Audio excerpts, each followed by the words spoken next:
வணக்கம். என் பேர் நெல்சன். திருக்கானூர்பட்டி, தஞ்சாவூர் மாவட்டம். நான் பார்த்தீங்கன்னா, இப்போ வந்து ஜெண்டுமல்லி பூ வந்து சாகுபடி பண்ணியிருக்கேன்.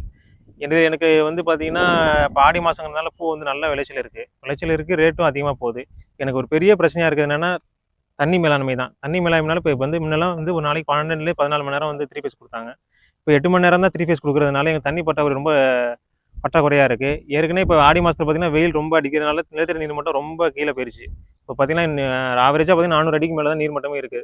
அதனால வந்து நீர் பற்றாக்குறை ரொம்ப பற்றாக்குறை இருக்கிறதுனால மும்முனை மின்சாரம் கொடுத்தாங்கன்னா எங்களுக்கு இன்னும் பெனிஃபிட்டாக இருக்கும். எங்களுக்கு மும்முனை மின்சாரம் வந்து ஒரு நாளைக்கு குறைஞ்சது 15 16 மணி நேரம் கொடுத்தாங்கன்னா எங்களுக்கு இன்னும் பெனிஃபிட்டாக இருக்கும். மகசூல் அதிகமாக இருக்கும். பூக்கள் மகசூல் அதிகமாக இருக்கனால விளைச்சல் அதிகமாக இருக்கிறதுனால நம்மளுக்கு வந்து லாபம் அதிகமாக இருக்கும். இதனால நம்ம வாழ்வாதாரம் மேம்படும். ஆவரேஜா பார்த்தீங்கன்னா ஒரு ஏக்கருக்கு வந்து 70,000 80,000 செலவாகுது. இப்போ நீங்கள் ஆவரேஜா இப்போ ரேட் பார்த்தீங்கன்னா ஒரு நாளைக்கு வந்து பார்த்தீங்கன்னா 70 80 போகுது. இப்போ ஆடி மாசங்கிறதுனால பூவோட டிமாண்ட் இருக்கிறதுனால 70 80 போயிட்டு இருக்கு. அதனால ஆவரேஜா ஒரு நாளைக்கு 150 100 150 கிலோ எடுக்கிறோம். ஆவரேஜா ஒரு நாளைக்கு 10,000 அது மாதிரி நம்ம ரெவன்யூ கிடைக்கும். செலவு போக நம்மளுக்கு ஒரு 4000 5,000 கிடைக்கும் நம்மளுக்கு. தண்ணி பற்றாக்குறை உங்களுக்கு நீங்கள் பயிரில் உங்களுக்கு அதிக மகசூல் வேணும், நீர் தானே உங்களுக்கு வேணும். ஒரு செடி வளரணும்னா உங்களுக்கு நீர் தானே உங்களுக்கு முக்கியமானது. அதே உங்களுக்கு பற்றாக்குறை ஏற்பட்டுச்சுன்னா உங்களுக்கு எப்படி பூக்கள் பூக்காதுல.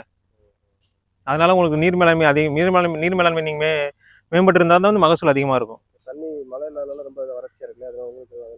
ஆமா, நிலத்தடி மட்டம் கீழே போகுதுல்ல. உங்களுக்கு இருக்க நிலத்தடி மட்டம் நீர் போகுது, ஹீட் அதிகமாக இருக்கிறதுனால உங்களுக்கு நீர் தானே வேணும். உங்களுக்கு கிரீனரியா இருக்குன்னா உங்களுக்கு நீர் இருந்தால் தானே உங்களுக்கு செடி கிரீனரியா இருக்கும். தண்ணி ஒழுங்கா விட்டா தான் உங்களுக்கு மகசூல் அதிகமாக இருக்கும்.